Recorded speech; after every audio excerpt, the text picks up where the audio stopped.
Hello friends, आज की NCERT class में हम ज्योग्राफी का चैप्टर 5 कवर करेंगे, major domains of the earth. जैसे कि हमारे सोलर सिस्टम में टोटल 8 प्लैनेट्स हैं, जिसमें से सिर्फ अर्थ है जिसमें हमारी लाइफ एग्जिस्ट करती है। सो चलिए हम आज उसी को कवर करते हैं। The earth is the only planet which has life.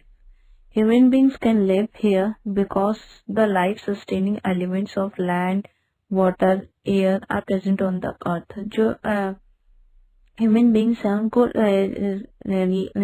रहने के लिए कुछ चीजों की जरूरत पड़ती है, कुछ एलिमेंट्स की नीड है जो सिर्फ और सिर्फ अर्थ पर प्रेजेंट है, जैसे land, water and air.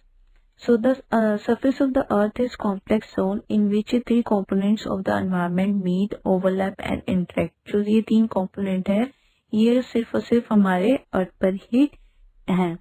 So जो हमारे मेन तीन component है वो हमारे हैं लिथोस्फीयर, एटमॉस्फेयर एंड हाइड्रोस्फीयर, और ये तीनों मिलकर हमारे बनते हैं बायोस्फीयर। So अब हम इसको डिफाइन करेंगे कि हमारा लिथोस्फीयर क्या होता है, एटमॉस्फेयर क्या होता है और हाइड्रोस्फीयर क्या होता है, और फिर वो कैसे बनके हमारा बायोस्फीयर मिलता है। तो फर्स्टली हम लिथोस्फीयर को डिफाइन करेंगे। The solid portion of the earth on which we live in called is called lithosphere. जो हमारा सॉलिड पोर्शन होता है अर्थ का उसको हम बोलते हैं lithosphere, like land. The gaseous layers that surrounded the earth is the atmosphere, where oxygen, nitrogen, carbon dioxide and the other gases are found। So इधर से हमारी डिफाइन आती है कि व्हाट इज एटमॉस्फेयर। तो एटमॉस्फेयर होता है जो हमारे गैसेस फॉर्म में जो लेयर प्रेजेंट है अर्थ में, वो हमारा एटमॉस्फेयर होता है। नेक्स्ट हम बात करेंगे हाइड्रोस्फीयर के बारे में। Water covers a very big area of the Earth's surface and this area is called hydrosphere। जो वाटर की फॉर्म में हमारे अर्थ में जो प्रेजेंट है वो हमारा होता है hydrosphere. The hydrosphere comprises water in all its form, that is ice, water and water vapors। और वो कुछ किस फॉर्म में हमारे अर्थ में प्रेजेंट है वो भी हमें इधर बता रखा है, like ice, water and water vapour. So ये तीनों कंपोनेंट्स मिलके हमारे ये बनाते हैं बायोस्फीयर। जहाँ ये तीनों कंपोनेंट प्रेजेंट होंगे वहाँ वो बनता है biosphere. So the biosphere is a narrow zone where we find land, water and air together which contain all forms of life. तो लाइफ जहाँ हमारा लाइफ होगा वहाँ ये तीनों प्रेजेंट होंगे। अब यहाँ पे हम ये ब्रैकेट जो बॉक्स में हमारा है हम इसके बारे में पढ़ेंगे। In the Greek language lithos means stone. अब लिथोस्फीयर क्या होता है? ग्रीक लैंग्वेज, ये जो लिथोस है ये ग्रीक लैंग्वेज का वर्ड है और इसका लिथोस मीनिंग होता है stone. Atmos means vapour, hydro means water, bio means life. So इधर हमने कवर कर लिया what is lithosphere, hydrosphere and atmosphere. So next हम ब्रीफली इसको पढ़ेंगे, लिथोस्फीयर को एक्सप्लेन करेंगे। The solid portion of the earth is called lithosphere. It comprises the rocks of the earth crust and the thin layer of soil that contains nutrients, elements which sustain organism। जो हमारा lithosphere होता है उसमें बहुत सारे हमें nutrients देखने को मिलते हैं और हमारे ऑर्गेनिजम्स है जो हमारा सॉलिड पोर्शन में ही अवेलेबल है। There are two main division of the earth surface. हमारे जो अर्थ में जो हमारा लैंड पोर्शन है लिथोस्फीयर का उसको हमने दो पार्ट में डिवाइड कर रखा है। एक हमारा कॉन्टिनेंट होता है, एक हमारा ओशियंस होता है। The large land masses are known as the continent. जो हमारा लार्ज लैंड मास है वो हमारे कॉन्टिनेंट्स हैं, जैसे हम उसको कॉन्टिनेंट्स को आगे डिस्क्राइब करेंगे। And the huge water bodies are called the ocean basin. और इनको जो हमारा ह्यूज वाटर बॉडीज है वो हमारा ओशन होगा। तो इसमें कंफ्यूज मत होइएगा। जो लैंड मासेस होते हैं वो उसे हम कॉन्टिनेंट्स कहते हैं, जो ह्यूज वाटर बॉडीज होती है उसे हम ओशन बेसिन कहते हैं। All the oceans of the world are connected with one another. सारे जो ओशंस है वो एक दूसरे से कनेक्टेड हैं। Look at the map of the world. अब हम इसको मैप में पढ़ेंगे कि ये कैसे कैसे हमारे कहाँ कहाँ कौन कौन से कॉन्टिनेंट हैं और कौन कौन से हमारे ओशंस हैं। सो फर्स्टली हम अगर ओशंस के बारे में पढ़ें तो इधर आप देखो, ये हमारा पैसिफिक ओशन है, देन इसी के साथ हमारा अटलांटिक ओशन है और इसके इधर हमारा दिस साइड इंडियन ओशन है। अगर हम नीचे की साइड जाएंगे ये हमारा सदर्न ओशन है और हम ऊपर पढ़ेंगे टॉप पर तो ये हमारा आर्टिक ओशन है। तो टॉप और बॉटम का आप देख लीजिएगा। अब हम बात करते हैं मैप में कॉन्टिनेंट्स के बारे में। तो फर्स्टली ये जो कॉन्टिनेंट आपका शो हो रहा है ये हमारा नॉर्थ अमेरिका है। जस्ट इसी के नीचे हमारा साउथ अमेरिका कॉन्टिनेंट है। दिस साइड ग्रीन पार्ट में जो विजिबल है ये हमारा अफ्रीका है। इसी के जस्ट ऊपर यूरोप और हमारा बहुत बड़े पार्ट में जो कवर है वो हमारा एशिया है। एशिया के बाद हमारा इधर पिंक उसमें ये हमारा ऑस्ट्रेलिया कॉन्टिनेंट है और देन इसके नीचे अंटार्कटिका। तो टोटल हमारे ये 7 कॉन्टिनेंट्स हैं और 5 हमारे ओशन है। नेक्स्ट हम पढ़ेंगे the highest mountain peak Mount Everest is 8,848 metre above the sea level. जो हमारा जो माउंट सी लेवल पे अगर हम बात करेंगे माउंटेन पीक का तो ये हमारा इतना है। और हम ग्रेटेस्ट डेप्थ अगर हमसे पूछी जाए तो हमारा 11,022 metre is recorded at Mariana Trench in the Pacific Ocean. तो इधर से भी ये क्वेश्चन बनता है कि हमारा जो मरियाना ट्रेंच है वो कौन से ओशन में प्रेजेंट है। तो हम बात करेंगे द मरियाना ट्रेंच हमारा पैसिफिक ओशन में प्रेजेंट है। नेक्स्ट अभी जैसे मैंने आपको बताया था हम आगे इसको ब्रीफली पढ़ेंगे। तो हम कॉन्टिनेंट्स के बारे में स्टार्ट करेंगे। अब हम कॉन्टिनेंट्स को पढ़ते हैं कि कॉन्टिनेंट्स क्या होते हैं और उसमें क्या क्या चीजें हैं। तो firstly there are 7 major continents, these are separated by large water bodies. इधर टोटल हम 7 मेजर कॉन्टिनेंट्स हैं हमारे उस अर्थ पे और हम ये सेपरेटेड है हमारे लार्ज वाटर बॉडीज से। These continents are Asia, Europe, Africa, North America, South America, Australia and Antarctica. So ये 7 कॉन्टिनेंट है जो अभी मैंने आपको मैप में समझाया था। सो फर्स्टली हम कवर करेंगे एशिया के बारे में। Asia is the largest continent and it covers about 1/3 of the total land area of the अर्थ। जो एशिया हमारा लार्जेस्ट कॉन्टिनेंट है और इसने कवर कर रखा है 1/3 पार्ट लैंड का। The continent lie in the Earth's eastern hemisphere. The Tropic of Cancer passes through this continent. जिस कॉन्टिनेंट में अगर हमारे से पूछा जाएगा कि ये कौन से उसमें लाई करता है तो ये करता है ईस्टर्न हेमिस्फीयर में। आप इसको मैप के हेल्प से समझेंगे तो आपको जल्दी कवर हो जाएगा। The Tropic of Cancer passes through this connect. अब इसमें जो हमारी ट्रॉपिक ऑफ कैंसर है, ये जो लाइन आप देख रहे हैं ये हमारा ट्रॉपिक ऑफ कैंसर है, ये पास करता है इस वाले कॉन्टिनेंट से।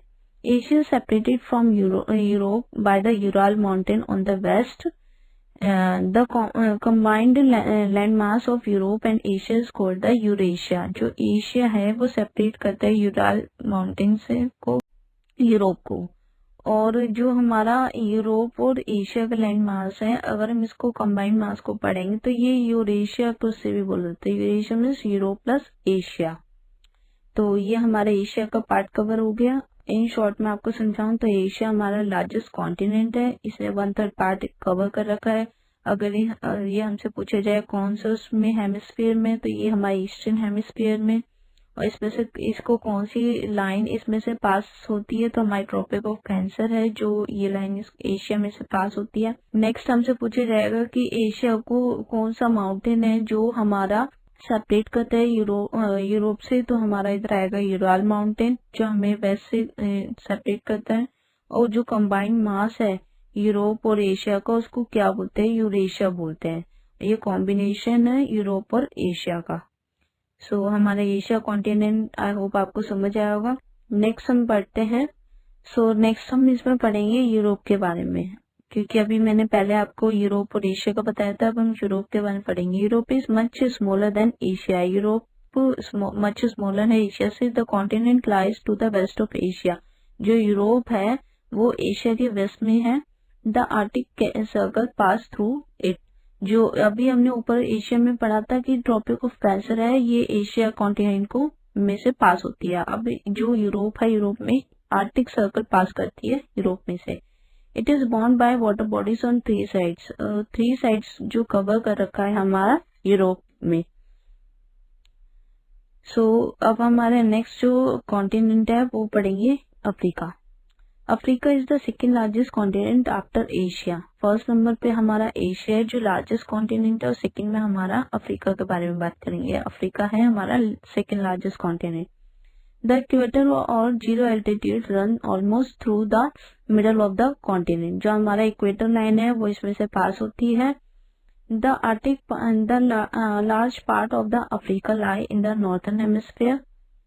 अगर आप मैप में देखोगे तो ये जो हमारा लार्जेस्ट पार्ट जो कवर कर रखा है वो हमारा अफ्रीका में नॉर्दर्न हेमिस्फीयर में कवर है। The only continent through which the Tropic of Cancer, the equator and the Tropic of Capricorn passes. अब इसमें से एक क्वेश्चन यहाँ से पुट होता है कि ऐसा कौन सा कॉन्टिनेंट है जिसमें से हम जो 3 लाइन जहाँ से पास होती है। Tropic of Cancer, equator and Tropic of Capricorn, ये सिर्फ और सिर्फ हमें अफ्रीका में देखने को मिलती है जहाँ से ये तीनों लाइन पास होती है। एशिया में हमारा ट्रॉपिक ऑफ कैंसर है, यूरोप में हमारा आर्टिक सर्कल है, अफ्रीका में हमें तीनों लाइन देखने को मिलेंगे।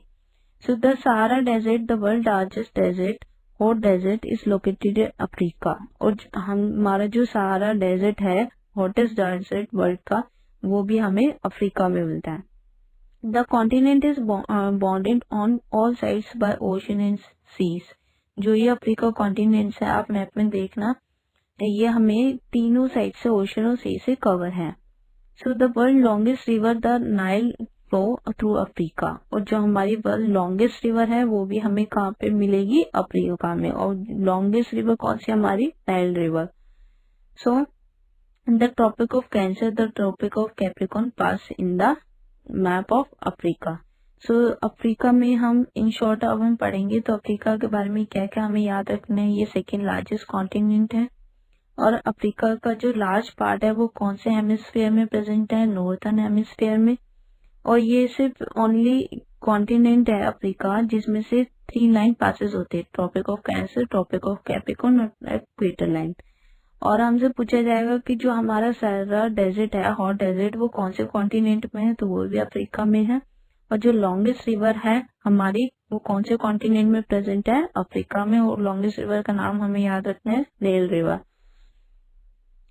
हमारा ये अफ्रीका कॉन्टिनेंट कवर हो गया। अब हम पढ़ेंगे थर्ड कॉन्टिनेंट के बारे में, वो है North America. North America is the third largest continent of the world. It is linked to South America by a very narrow strip of land called the isthmus of Panama. जो North America है वो हमारा third largest continent है, और ये जो link करता है हमारा साउथ अमेरिका से, आप मैप में देख रहे हैं, ये हमारा जो लिंक है बिल्कुल थोड़ा सा, वो हमारा इस्थmus से है। इसको स्ट्रिप का नाम इस्थmus होता है, इस्थmus ऑफ पनामा। ये पूछा जाता है एग्जाम में। The continent lie completely in the northern and western hemisphere. तो ये नॉर्थर्न और वेस्टर्न हेमिस्फीयर में ऐसे डिवाइड है। 3 ओशंस सराउंडेड दिस कॉन्टिनेंट। और जो 3 ओशंस है हमारे, वो नॉर्थ अमेरिका को कवर करते हैं, पैसिफिक ओशन, आर्टिक ओशन और अटलांटिक ओशन। नॉर्थ अमेरिका हमारा कंप्लीट हो गया। नेक्स्ट पढ़ते हैं साउथ अमेरिका के बारे में। South America lie mostly in the southern hemisphere which 2 oceans surrounded it on the east and the west. जो साउथ अमेरिका है ये हमारा सदर्न हेमिस्फीयर में, जैसे हमारा नॉर्थ अमेरिका हमारा नॉर्थर्न हेमिस्फीयर में और वेस्टर्न हेमिस्फीयर में था, ये हमारा सदर्न हेमिस्फीयर में। The Andes world longest mountain range run through its length from north to south. अब हमारा साउथ अमेरिका में एक हमारा माउंटेन मिलता है जो बहुत इंपॉर्टेंट है, वो हमारा होता है वर्ल्ड लॉन्गेस्ट माउंटेन। हमसे पूछा जाएगा तो वो है एंडीज माउंटेन।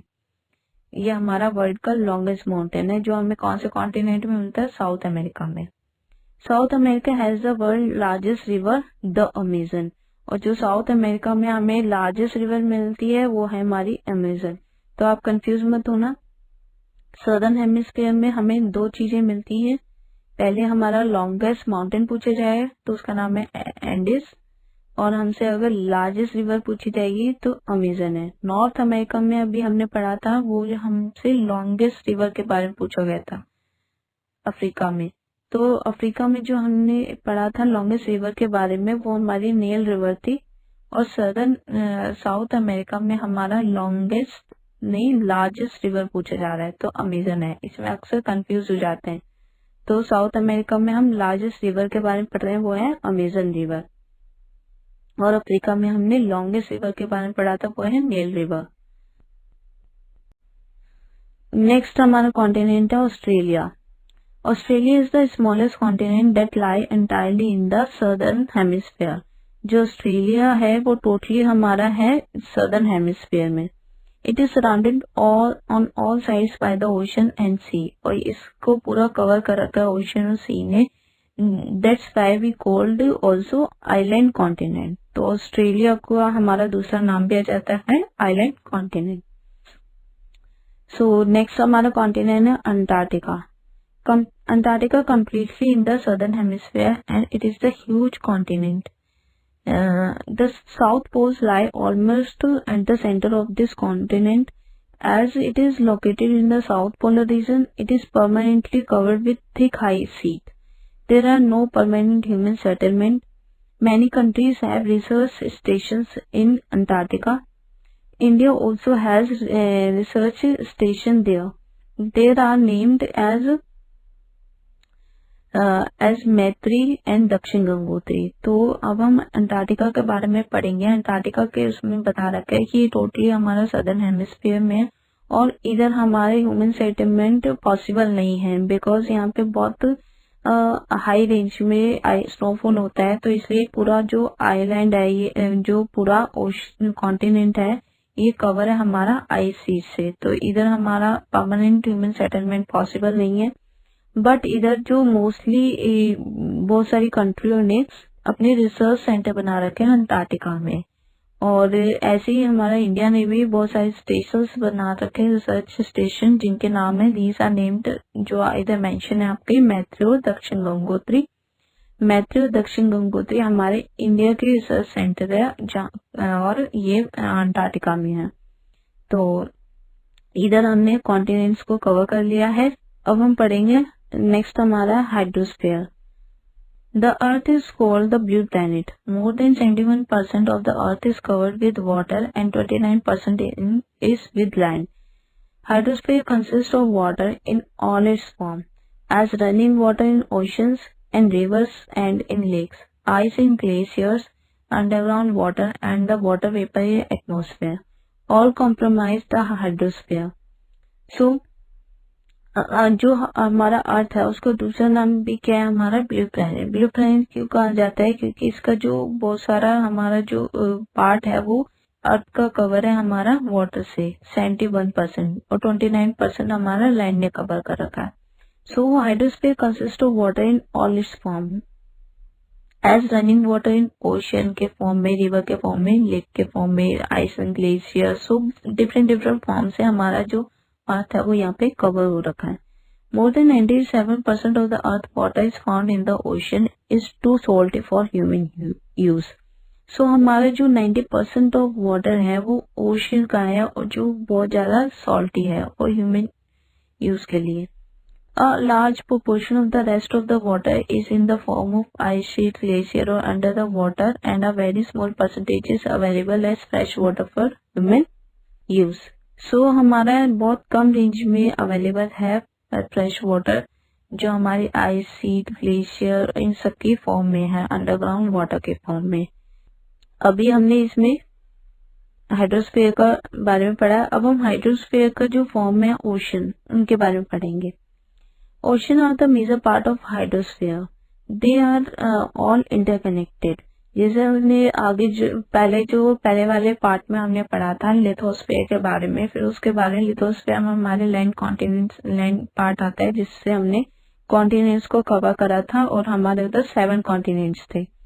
अब हम इसमें हाइड्रोस्फीयर के बारे में हमने पढ़ा है और हाइड्रोस्फीयर का जब हमने पढ़ के उसके बाद हम जब कवर करेंगे हाइड्रोस्फीयर के अंदर ही आते हैं हमारे ओशंस, और ओशन में हम 5 ओशन को यहाँ पे कवर करेंगे। So these ocean water are always moving. These chief movements of ocean water are the waves, the tides, and the ocean currents. The five major oceans are the Pacific Ocean, Atlantic Ocean, Indian Ocean, Southern Ocean, and Arctic Ocean. In order their size. तो ये size की form में आपको बता रखा है यहाँ पे कि कौन कौन से हमारे ओशन है। सो फर्स्टली हम पढ़ेंगे पैसिफिक ओशन के बारे में। Pacific ocean is the largest ocean, it is spread over 1/3 of the अर्थ। जो पैसिफिक ओशन है लार्जेस्ट ओशन है और इसने कितना पार्ट कवर कर रखा है अर्थ का, 1/3। Mariana trench and the deepest part of the earth lie in the Pacific ocean. The Pacific ocean almost circular in shape. अब यहाँ पे हमसे पूछा जाएगा कि हमारा पैसिफिक ओशन में कौन सा ट्रेंच है, या हमसे पूछा जाएगा कि डीपेस्ट पार्ट बताओ अर्थ का, ऐसा कौन सा ट्रेंच है जिसने कवर कर रखा है डीपेस्ट पार्ट अर्थ का पैसिफिक ओशन में। तो हमारा आंसर आएगा मरियाना ट्रेंच। ये आपसे घुमा के पूछा जा सकता है। और नेक्स्ट हमसे पूछा जाएगा इसमें जो पैसिफिक ओशन है उसका शेप कौन सा है। तो इसका शेप है हमारा circular shape. Asia, Australia, north America, south America surrounded it. और हमारा जो पैसिफिक ओशन है इसके आसपास कौन कौन से कॉन्टिनेंट है कवर है। तो Asia, Australia, north America, south America, जैसे कि आप मैप में देख रहे हैं। नेक्स्ट हम पढ़ते हैं अटलांटिक ओशन के बारे में। Atlantic ocean is the second largest ocean in the world and it is S shaped. हमारा फर्स्ट लार्जेस्ट ओशन क्या था, हमारा पैसिफिक ओशन, और पैसिफिक ओशन की शेप हमारी सर्कुलर शेप थी। वहीं पर अगर हम अटलांटिक ओशन के बारे में पढ़ेंगे, अटलांटिक ओशन हमारा सेकंड लार्जेस्ट ओशन है और इसका शेप पूछा जाएगा एस शेप का होता है। क्यों होता है एस शेप का, अब हम आगे पढ़ेंगे। It is flanked by the north and south America on the western sides and Europe and Africa on the eastern side. जो हमारा आप अटलांटिक ओशन देखोगे कि अटलांटिक ओशन कैसे है, नॉर्थ और साउथ अमेरिका के उसमें नॉर्थ अमेरिका, साउथ अमेरिका, इसका कौन से पार्ट में, हमारा वेस्टर्न साइड में। और जो हमारा ईस्ट पार्ट में अगर हम बात करेंगे यूरोप और अफ्रीका है, जैसा आप मैप में देख रहे हैं। The coastline of Atlantic ocean highly intended. This irregular intended coastline provides ideal location for natural harbours and ports. So from the point of view commerce it is the biggest ocean. और जो हमारा Atlantic ocean है ये biggest option है और ये S shape का आपको दिख ही रहा है क्योंकि नॉर्थ हमारा वेस्ट साइड में इसको कवर कर रखा है नॉर्थ अमेरिका, साउथ अमेरिका ने, और हमारे ईस्ट पार्ट में कवर कर रखा है यूरोप और अफ्रीका ने। नेक्स्ट हम ओशन के बारे में पढ़ेंगे, Indian ocean. Indian ocean is the only ocean named after a country. एक अकेला इंडियन ओशन है जिसका जो नेम है वो कंट्री के बेस पे पड़ा, वो हमारी कंट्री है India. The shape of the ocean is almost triangular. अब इसका शेप कैसा, हमारा ट्रायंगुलर फॉर्म में। In the north it is bound by Asia, north side में आप देखो इसको बाउंडेड करके एशिया ने। In the west by Africa and in the east by Australia. तो ये इसलिए इसका शेप क्या है, ट्रायंगुलर फॉर्म में। नेक्स्ट हम पढ़ेंगे सदर्न ओशन के बारे में। Southern Ocean circles the continent of Antarctica and extend northward to 60 degree of south of latitudes. Next हमारा है Arctic Ocean. Arctic Ocean is located with in the Arctic Circle and surrounded the North Pole.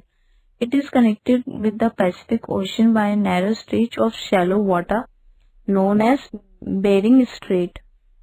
It is bound by northern coast of North America and Eurasia. तो जो हमारा Arctic ocean है वो हमारा Arctic circle के उसमें है, जो हमारा नॉर्थ पोल के उसमें सिचुएटेड है। एंड जो ये कनेक्ट करता है, ये पैसिफिक ओशन को नैरो स्ट्रेच से कनेक्ट करता है शैलो वाटर में, जो हमारा नाम दिया जाता है बेरिंग स्ट्रेट। सो और इधर हमारा ओशन का पार्ट कंप्लीट हो चुका है। अब हम पढ़ेंगे एटमॉस्फेयर के बारे में। The earth is surrounded by layer of gas called the atmosphere. अब एटमॉस्फेयर में हमने अभी पढ़ा था कि एटमॉस्फेयर में हमारी ये सब चीजें, गैसेस, ये सब हमें मिलती हैं। This thin blanket of air is an इंट्रिकल and important except of the planet. तो ये हमारा इंट्रिकल पार्ट है, बहुत इंपॉर्टेंट पार्ट है प्लैनेट का। It provides us with the air we breathe and protect us from the harmful effects of sun rays. जो sun rays होती है उसकी harmful sun rays उससे हमें उसके इफेक्ट से हमें ये गैसेस बचाती है ये layers. So the atmosphere extends up to a height of about 1600 kilometer. The atmosphere is divided into 5 layers based on composition. तो ये जो एटमॉस्फेयर है वो हमारी 5 लेयर में डिवाइड है. 5 डिफरेंट लेयर हैं जो हमारी बताती हैं हमें एटमॉस्फेयर को. सो इसका इंक्रीज और डिक्रीज ऑर्डर याद कर लीजिए. फर्स्टली हम नीचे से बात करते हैं. पहले हमारा आता है ट्रोपोस्फेयर, जैसे पिक्चर में आपको दिख रहा है troposphere, stratosphere, then mesosphere, thermosphere, exosphere. ये 5 लेयर है अर्थ की. These layers starting from the earth surface are called the troposphere. जो हमारा अभी मैंने आपको बताया था कि नीचे से स्टार्ट करते हैं हम. तो फर्स्टली हमारा ट्रोपोस्फेयर है, second stratosphere, mesosphere, thermosphere, exosphere.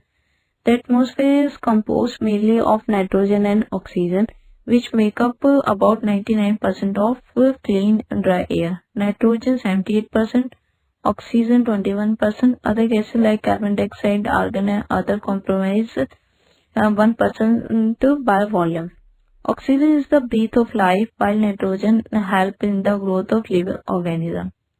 Carbon dioxide, though present in minute amount, is important as it absorbs heat radiated by the earth, thereby keeping the planet warm. It is also essential for the growth of planet. तो ये सारी gases हैं जो हमारा atmosphere में बहुत important role play करती हैं.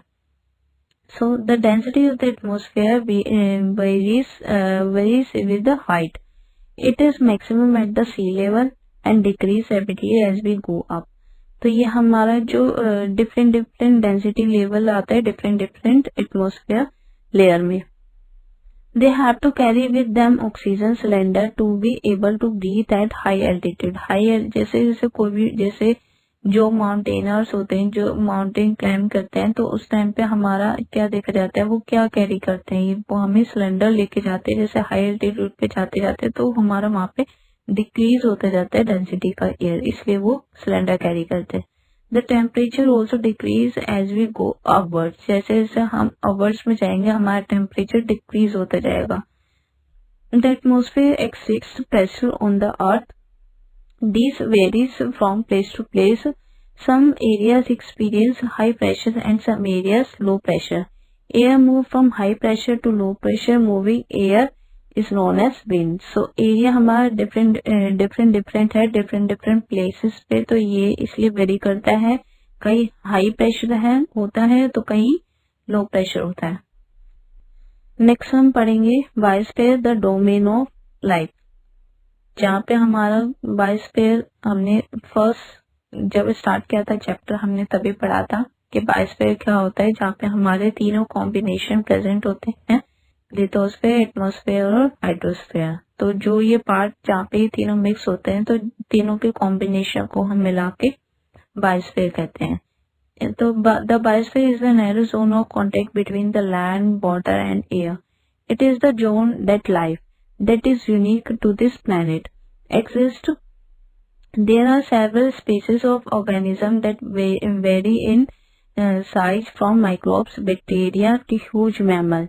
All the living organisms, including human, are linked to each other and to the biosphere for survival. तो different हमें organism, mammals, bacteria ये सब देखने को मिलते हैं different लेयर में. और ह्यूमन बींग को ये तीनों चीज की प्रेजेंस चाहिए, इसलिए हमारा ह्यूमन बींग कहाँ पे रहता है, बायोस्फीयर में. सो आज की क्लास में इतना ही. आई होप आपको चैप्टर समझ आया होगा. ये वीडियो अगर आपको अच्छी लगे तो please like, share and subscribe my channel. Thank you.